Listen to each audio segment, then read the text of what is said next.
देखिए, पहली बात तो ये है, 6 महीने के बच्चे, 4 साल के बच्चे, जिनको ये भी नहीं पता कि सही मायने में कि उनके माता पिता का नाम क्या है, वो किस बस्ती में रहते हैं, उनके लिए अच्छा क्या है, उनके लिए बुरा क्या है, जिन्होंने आंखें भी ढंग से नहीं खोली है, और इतना बड़ा हादसा हो जाना उस परिवार के लिए कितनी पीड़ा का समय है। मैं जब इस किस्से को याद करता हूं तो मुझे एक किस्सा याद आता राजस्थान का, जहां एक बच्चे को पीटा गया था, और जब मैं उसको अस्पताल जाते हुए देख रहा था, उसकी आंख सूजी हुई थी।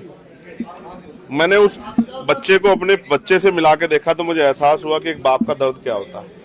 तो सबसे पहले तो मैं इस परिवार के लिए अपनी संवेदना प्रकट करता हूं कि उनके परिवार पे बहुत बड़ा हादसा हुआ है।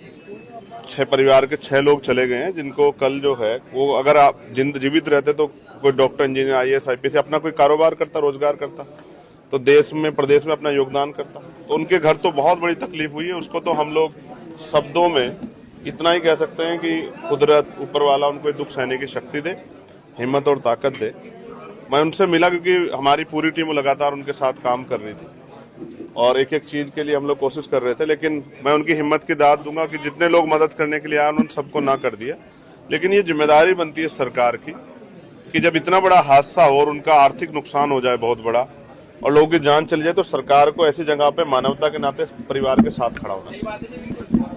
मेरी तो मांग है कि सरकार कम से कम 5 करोड़ रुपए का मुआवजा इस परिवार को दे, जिससे परिवार अपने पैरों पे खड़ा हो सके, क्योंकि उनका कारोबार भी लगभग खत्म हो गया और परिवार के बच्चे भी चले गए।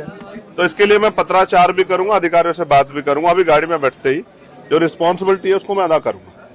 ये मेरी जिम्मेदारी है एक जनप्रतिनिधि होने के नाते भी, कि क्योंकि हम सरकार तो नहीं है, हम होते तो कलम ही चलानी पड़ती, ऑर्डर ही करना पड़ता DM को। अभी तो हम कोशिश करेंगे कि इनकी जो भी मदद हो पाए, और इनके एक जांच का प्रकरण बताया कि भाई जिसकी वजह से घर नहीं जा पा रहे हैं, वो जांच का प्रकरण भी क्या, उसकी जानकारी लेके उसमें भी इनके साथ कोई परेशानी ना, उसका भी हम लोग ध्यान रखेंगे। ये तो योगी एक सवाल और है, पूरी दुनिया की इसमें नजरें टिकी हुई है। आप देख रहे हैं ईरान, इजराइल, उसके बाद ईरान पर हमला कर दिया गया। पूरी दुनिया में सभी मुल्कों में एक अलग ही तरह की चीज देखने को मिले कि जहां मन करे वहां जाके हमला कर, सब लोग खाम नहीं मारे गए। नहीं तो ये तो किससे चोरी नहीं है कि सुपर पावर बनने की होड़ लगी अमेरिका, इजराइल को जो है, और उस सुपर पावर बनने के चक्कर में वो जो भी उनके सामने अड़ सकता हो, जो जिसके अंदर रीढ़ है, किसी राष्ट्रपति को उठा लाते हैं वो लोग। और उन्होंने जिस तरह ईरान के साथ किया, ये तो किससे छिपा हुआ नहीं है कि ईरान उनके सामने झुक नहीं रहा था। जिस तरह से उनके जो सीनियर नेता थे, उनके घर पे बम गिरा के उन्होंने उनकी हत्या कर दी है।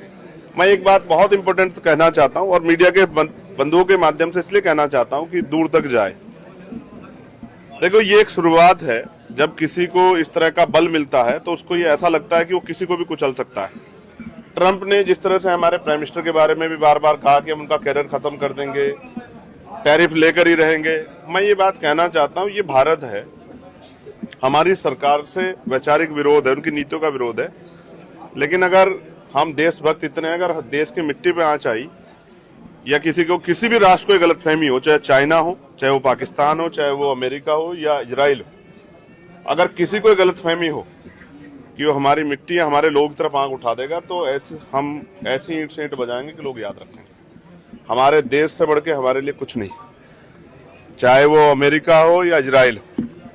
जिस तरह उन्होंने फिलिस्तीन को कुचला है, जिस तरह वो ईरान को कुचल रहे हैं, अगर उनको ये गलतफहमी हो कि वो भारत की तरफ भी आंख उठा लेंगे, तो भारत की मिट्टी में वो बल है कि जगह नहीं मिलेगी छिपने के लिए। हम अपने देश के लिए हर कुर्बानी देने के लिए तैयार। वैचारिक विरोध, राजनीतिक विरोध अपना अलग जगह है, लेकिन हमारा देश कमजोर नहीं है। ये मेरी तरफ से चेतावनी अमेरिका, इजराइल दोनों को कि वो हद में रहें।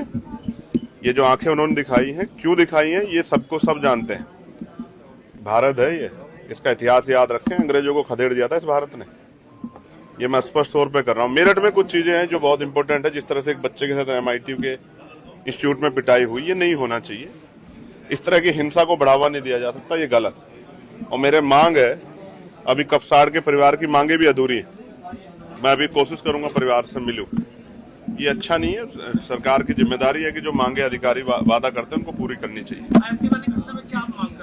गलत है, इसकी जांच होनी चाहिए और उन पर कार्रवाई होनी चाहिए जो इस तरह की हुड़दंग कर रहे हैं, वो जो माहौल खराब करने का काम कर रहे हैं। आपने देखा क्या लिखा गया नेशनल हाईवे पे जो है दिल्ली देहरादून पे, आप वो शब्द मैं नहीं दोहरा सकता क्या लिखे गए थे पेंट करके, मैं ही था अकेला आदमी जो बोला। ये मुल्क सबका है,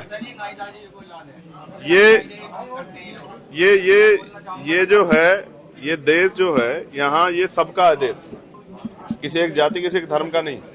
इस तरह की गुंडागर्दी है, इस तरह की जो है ये जो गैर जिम्मेदाराना पन है, सिर्फ राजनीतिक स्वार्थ के लिए या अपने आप को चमकाने के लिए, इससे देश की एकता अखंडता पे जो चोट पहुंच रही है।